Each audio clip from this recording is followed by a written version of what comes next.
selamat datang. Awak datang dengan apa tadi? Tadi saya datang dengan mak saya. Mak awak hantarlah. Okey. Awak dah makan? Dah. Sihat hari ni? Alhamdulillah sihat. Awak makan kat mana tadi?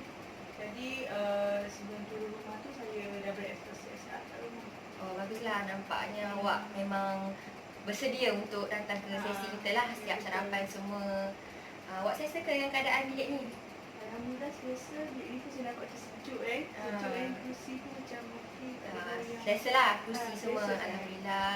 Okey, sebelum kita mulakan sesi, saya nak kenalkan nama saya. Nama saya Siti Nur Umairah. Awak boleh panggil saya Cik Umairah. Okey. Saya ni merupakan kaunselor pelatih awak hari ni lah, dan awak merupakan klien saya. Saya akan mendengar segala permasalahan ataupun isu yang awak ingin kongsikan pada sesi kita kali ni lah. Boleh awak perkenalkan diri awak pula? Okey, nama saya Siti Aisyah binti Abdul Ghafur. Saya biasa kalau saya panggil Aisyah lah. Aisyah. Saya boleh bahasakan saya sebagai Aisyah lah. Okey, saya umur 21 tahun. Saya masih belajar di Kedah, Universiti Dalam Malaysia. Saya ambil kos marketing. Marketing. Awak belajar kat Universiti Dalam Malaysia, ambil kos marketing. Ya, betul. Semester berapa dah? Sekarang semester 2. Semester 2. Cik Aisyah, pernah ke jalani sesi kaunseling? Setakat ni, inilah kali pertama saya mula sertakan diri dengan sesi kaunseling. Ini kali pertama Kali lah pertama. Aisyah jalani sesi kaunseling. betul. Aisyah tahu tak apa tu kaunseling? Kaunseling setakat apa yang saya tahu adalah dia merupakan satu perhubungan untuk menolong lah siapa-siapa yang ada masalah. Dia orang akan jumpa lah dengan dia akan buat sesi kaunseling lah, betul? Alhamdulillah, Aisyah ada sedikit pengetahuan tentang kaunseling lah, tapi saya nak jelaskan lagi lah. Kaunseling ni merupakan satu perhubungan secara profesional lah antara dua individu, iaitu kaunselor dan klien, untuk menyelesaikan sesuatu isu dan mencapai matlamat yang diingini. Itulah maksud kaunseling. Sesi kita ni Aisyah akan berjalan selama 30 hingga 40 minit. Aisyah okey ke dengan masa tu? Saya rasa okey. Okey ya? Masalah. Okey, itu lagi saya nak terangkan sebelum sesi kita bermula, iaitu etika kerahsiaan. Maknanya segala yang Aisyah kongsikan pada saya hari ini hanya berakhir di sini saja, tidak boleh dibawa keluar daripada sesi lah. Tapi sekiranya isu yang Cik Aisyah kongsi itu mengancam keselamatan diri saya atau keselamatan diri Aisyah sendiri, saya akan bawakan isu ni kepada pihak yang berwajib lah, pihak ketiga.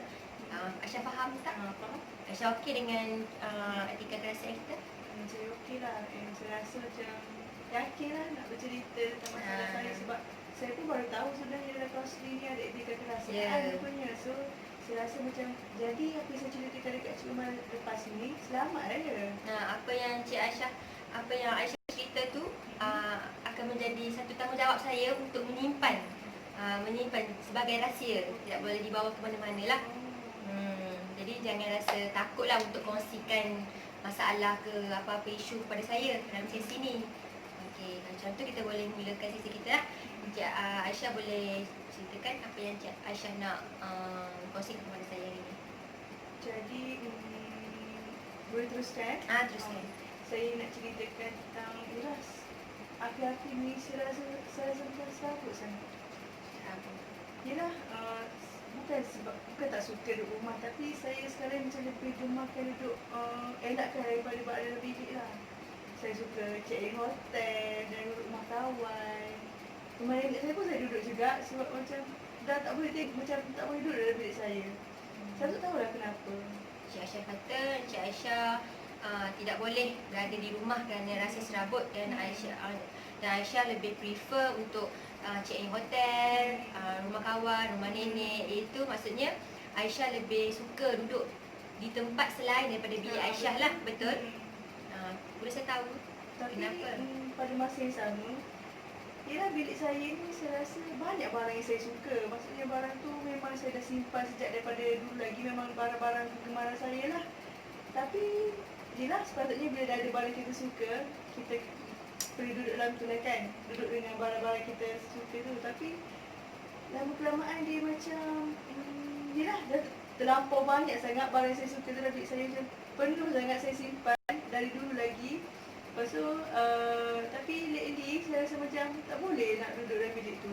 Oh, Encik Aisyah kata kepada saya bahawa sebenarnya mustahil lah untuk Aisyah rasa serabut dalam bilik sebab dalam bilik tu penuh dengan barang-barang kesayangan Aisyah. Tapi Aisyah tak tahu kenapa Aisyah jadi rasa serabut. Sedangkan dalam bilik tu barang-barang yang Aisyah sayang. Betul. Boleh saya tahu barang yang macam mana Aisyah suka simpan? Biasa saya simpan barang-barang yang sejak saya dari darjah 1 lagi pun ada barang saya dari darjah 1 lagi saya ada simpan. Contohnya seperti pensel warna saya, kertas lukisan saya pun macam banyak ada kat bilik. Ada yang saya tampar, ada yang saya susun-susun dalam rak. And start daripada darjah 1, darjah 2 saya rasa semua barang-barang tu masih elok lagi, ada lagi dalam bilik saya. Oh, Aisyah suka menyimpan barang-barang lama lah, barang-barang yang daripada sekolah rendah lagi lah. Barang-barang tu Aisyah, susunan barang tu Aisyah simpan macam mana dalam bilik? Ada yang saya letak bawah katil, saya ada sediakan kotak-kotak lah kan. So macam kemas jugalah, tapi masih terlampau banyak bila dari darjah 1 lagi, pada darjah 1, darjah 2, darjah 3 semua ada kat dalam tu. So macam dia macam bertimbul lah kan, sebab dah sekarang saya dah umur 21 tapi start daripada dari dulu lagi pada tu, bila dah naik tahun ke tahun, barang-barang semua tu memang saya tak buang, saya simpan. And mungkin dia bertambah kan sebab dah bertahun-tahun saya simpan. Tapi saya kadang-kadang nak masuk tu pun macam tak banyak barang yang saya boleh, tak banyak tempat yang saya boleh duduk lepak-lepak. Sebab bilik tu memang dah penuh dengan barang saya. Jadi Aisyah kata kat saya yang bilik Aisyah tu penuh dengan barang yang Aisyah sayang. Daripada darjah 1 lagi Aisyah simpan sampai sekarang umur 21. Maknanya memang dah banyaklah barang tu kan, bertahun-tahun. Jadi adakah Aisyah rasa disebabkan oleh barang yang banyak dalam bilik Aisyah tu membawa kepada keserabutan yang Aisyah rasa sekarang? Saya rasa mungkin salah satunya pada tu jugalah. Jadi mak saya pun macam ada bagi saja saya juga untuk saya buang barang-barang yang ada kat bilik tu.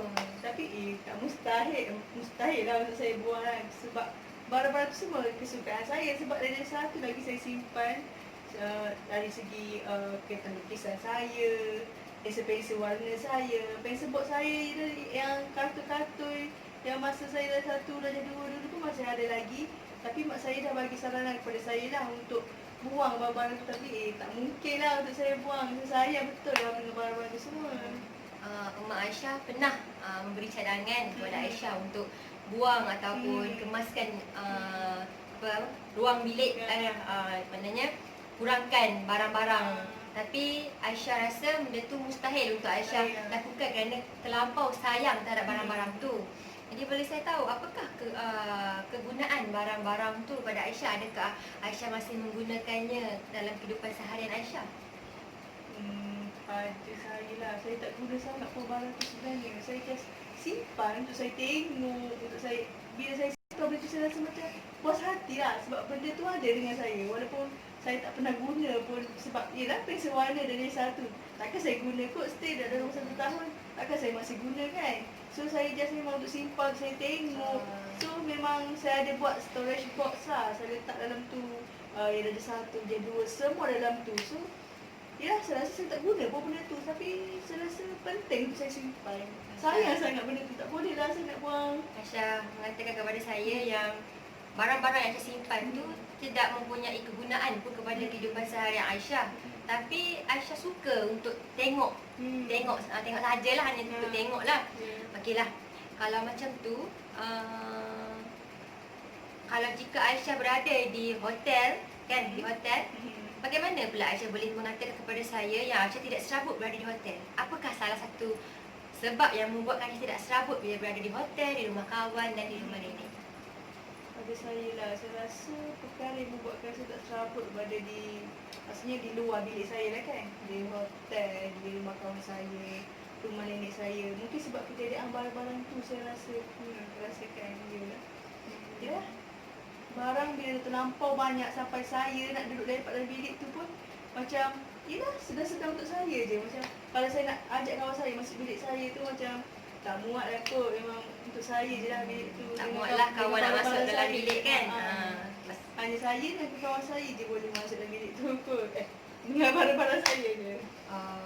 Tapi sekejap tadi, awal saya cerita tadi, Aisyah beritahu saya yang Aisyah tidak rasa keserabutan Aisyah disebabkan oleh bilik Aisyah yang crowded.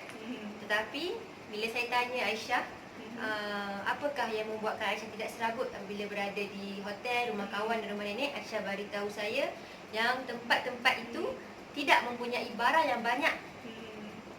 Jadi sebenarnya Aisyah ni serabut ke tak serabut berada di bilik Aisyah sebab barang-barang tu?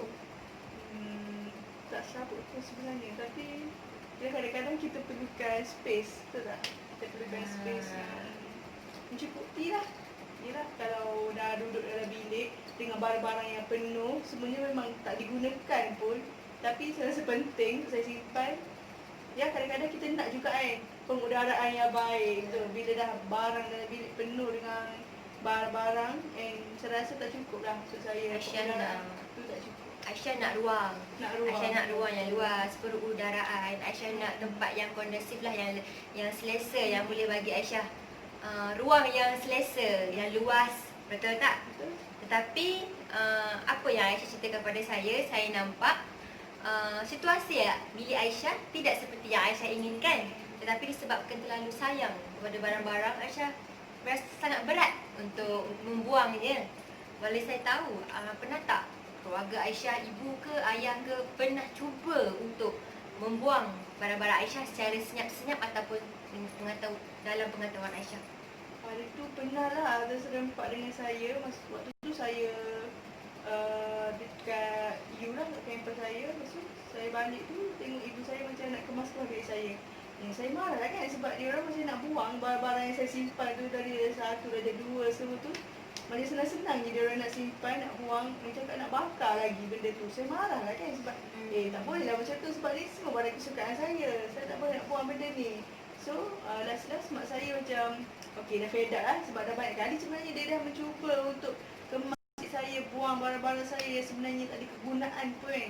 Dah siap bebel apa semua tu kan. Lepas tu bila saya dah marah, dalam 2-3 kali jugalah dia try nak simpan, nak kemas barang-barang saya tu. So bila dah selalu, saya pun marah juga kan, dia buat macam tu.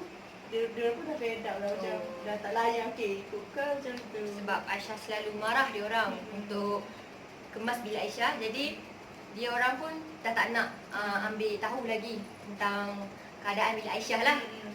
Okey. Jadi pada pendapat saya lah, memang betul barang-barang ni sebagai kenangan, memori untuk kita ingat kembali pada masa-masa lampau. Saya sendiri pun ada barang-barang yang saya simpan, tapi sesetengah sajalah yang membawa makna yang besar kepada saya. Contohnya hadiah hari lahir saya. Hadiah hari lahir saya yang saya dapat daripada darjah 1 daripada kawan-kawan saya, darjah 2, darjah 3. Lepas tu hadiah daripada ibu bapa saya sempena keputusan peperiksaan saya akan simpan. Medal-medal saya akan simpan. Tetapi untuk menyimpan seperti yang Aisyah katakan kepada saya tadi, seperti buku lukisan, kertas-kertas yang Aisyah tulis-tulis semua tu, sebenarnya benda tu bagi Aisyah membawa memori kepada Aisyah ke? Membawa memori yang mendalam kepada Aisyah ke? Sebenarnya tak semua pun. Kadang-kadang barang yang tak memberi apa-apa memori kepada saya pun saya masih simpan juga. Kita seperti buku tulis, buku nota saya yang dari darjah 1 yang ada guru-guru saya semak, ada tanda-tanda semua. Saya still simpan lagi benda tu. Aisyah masih simpan buku-buku yang sedangkan guru-guru benda tu semak dulu ya. tak mendatangkan apa-apa memori pun pada saya.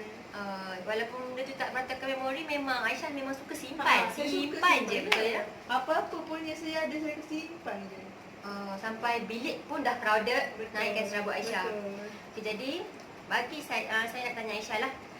Aisyah berada di hotel, rumah kawan, rumah nenek. Aisyah rasa lapang disebabkan tempat bilik dia orang luas, lapang, tak ada barang yang crowded.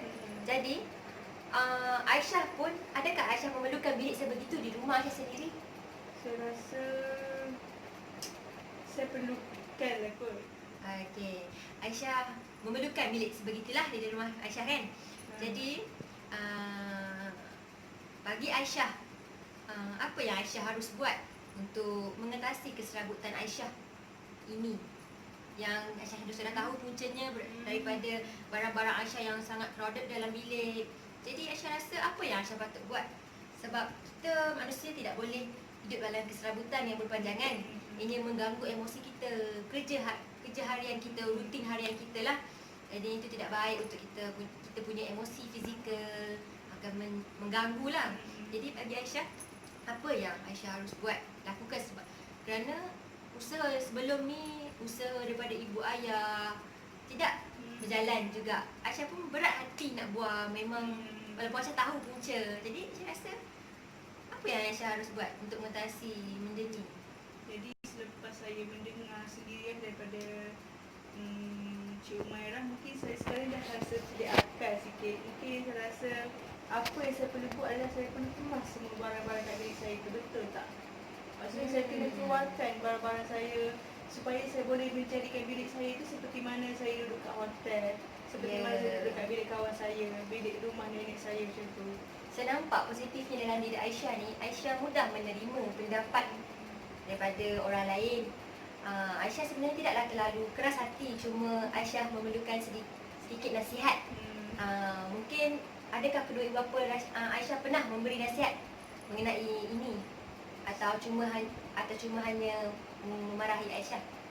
Diorang hanya cuma membebel, marahi macam tu je lah. Mungkin cara itu bagi Aisyah tidak sesuai. Mungkin Aisyah memerlukan nasihat yang kata nasihat yang betul lah, bukan dengan cara marah-marah. Kerana saya faham barang kita sayang kan. Barang kita sayang ibarat sesuatu yang susah untuk kita lepaskan. Macam orang kita sayang, kalau tak ada, sangat-sangat sedih lah. Kenapa lagi yang ada depan mata orang nak ambil, lagi kita sedih kan. Jadi Aisyah sendiri tadi baru mengatakan saya satu cara yang Aisyah akan buat, iaitu dengan mengemaskan segala barang Aisyah. Betul, itu adalah merupakan salah satu cara yang sangat penting, yang first kali Aisyah kena buat. Sebab bila Aisyah pergi hotel, Aisyah rasa lapang kerana di hotel hanya ada almari kosong, syarik air, dan tandas hanya ada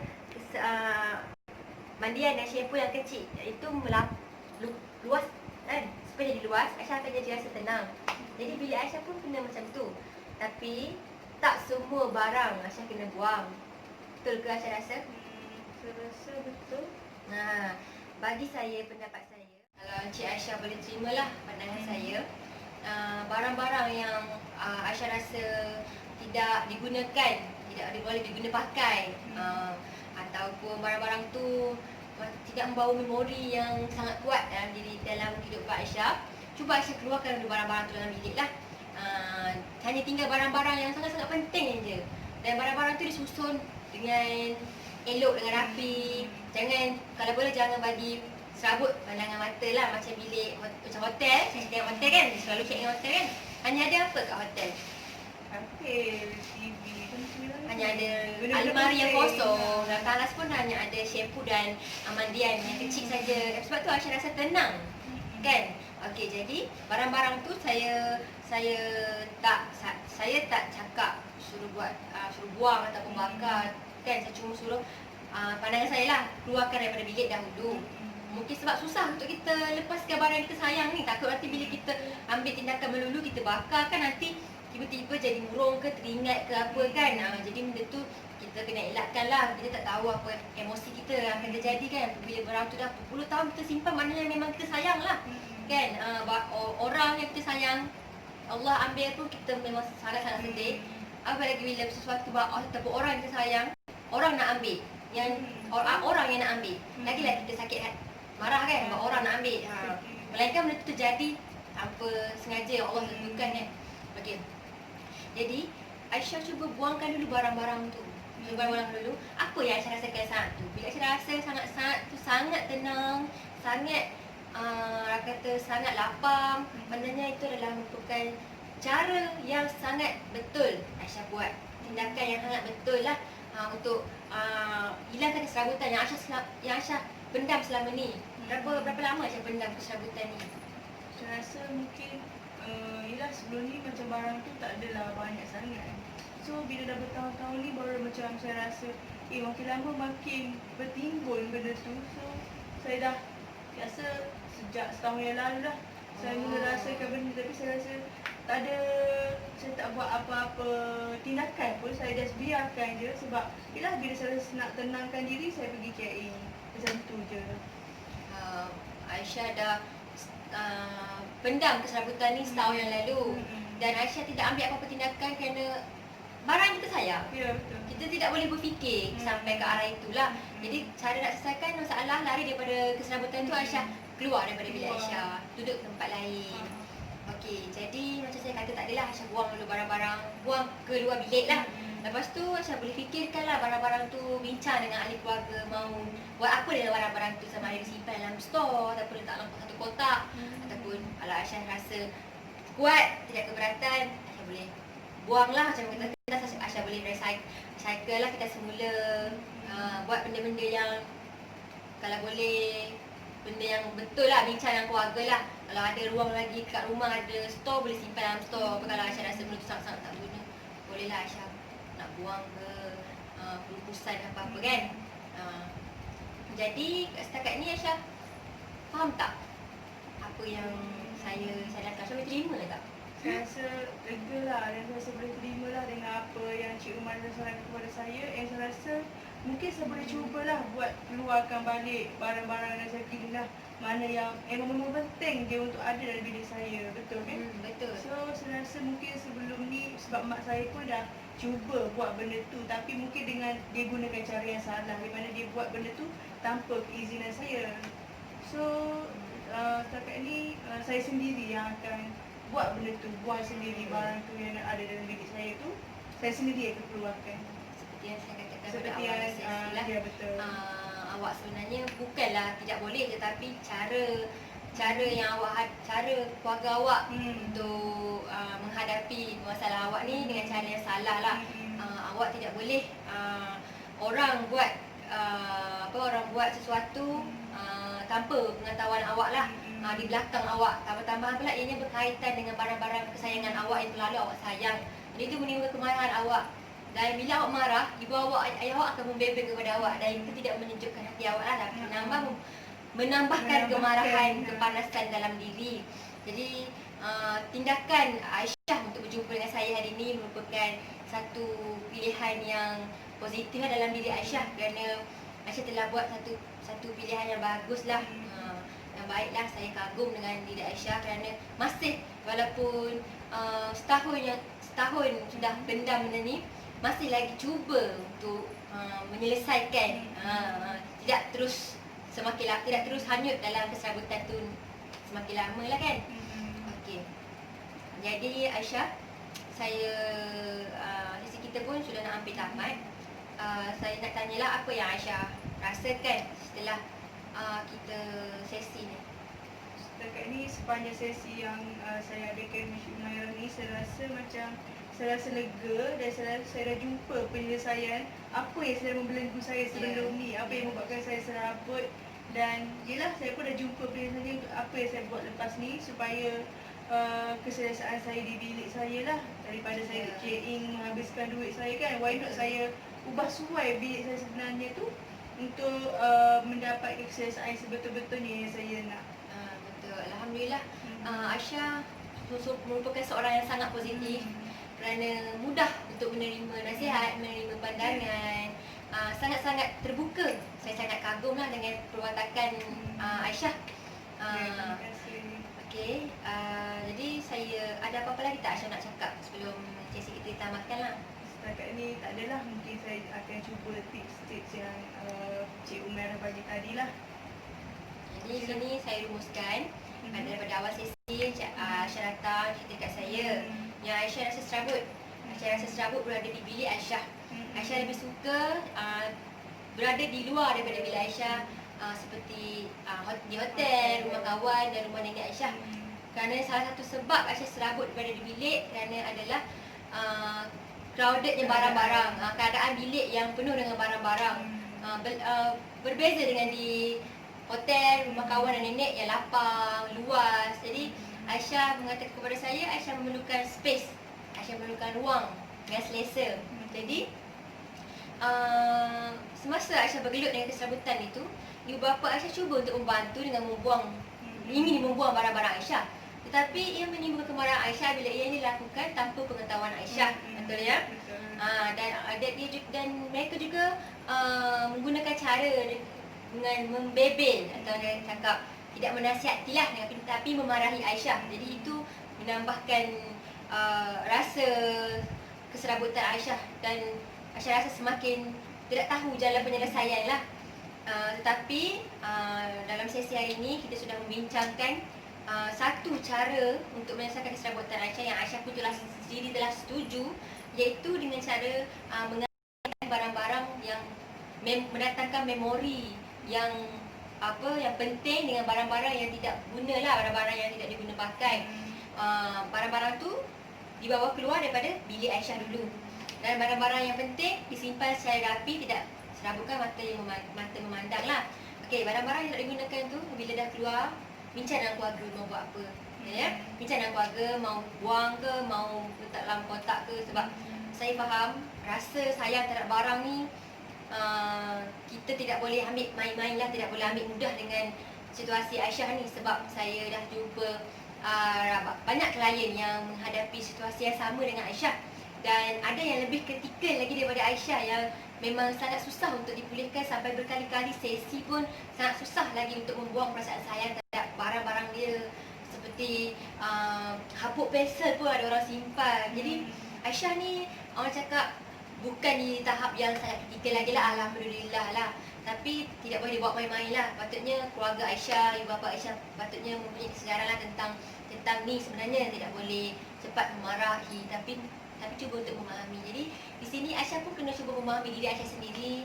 Aisyah pun kena berfikiran matang, dan kalau ada apa-apa Aisyah kena rujuk orang lain yang lebih berpengalaman lah untuk dapat pandangan daripada orang lain. Jangan buat keputusan seorang-seorang. Jadi betul ke apa yang saya beritahu tadi semua kepada Aisyah? Saya rasa betul lah. Betul ya. Sebanyak macam berkait dengan diri saya juga. Ya. Okey, jadi kalau tak ada apa-apalah, tak ada apa-apa, saya boleh tamatkan sesi kat sini lah. Tapi sebelum tu saya nak jelaskan sekali lagi yang kita ni ada 3 kerahsiaan. Apa yang saya cerita tadi kat saya akan simpan menjadi tanggungjawab saya lah menjaga amanah ni. Dan saya takkan bawa kepada luar sesi lah, jangan risau. Tapi kalau ada apa-apa yang dapat mencederakan diri Aisyah atau saya akan bawa kepada pihak ketiga lah, pihak berwajib. Okey ya, yang tu saya faham kan? Okey, jadi Aisyah rasa Aisyah nak buat sesi lagi tak dengan saya selepas ni? Setakat ni saya rasa saya akan cuba tips-tips dulu lah. Jadi sekiranya macam tak memberi kesan, tak memberi apa-apa efek pun pada saya, mungkin saya akan bertanyakan untuk sesi yang lain lah.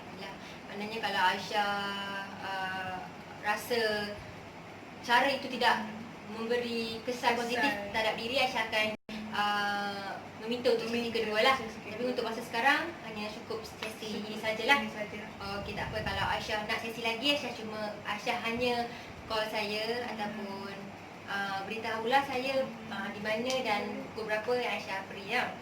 Okey, jadi kita bertamatkan cerita kat sini saja dah. Okey, Aisyah balik ni apa ni? Jadi saya nak empas je.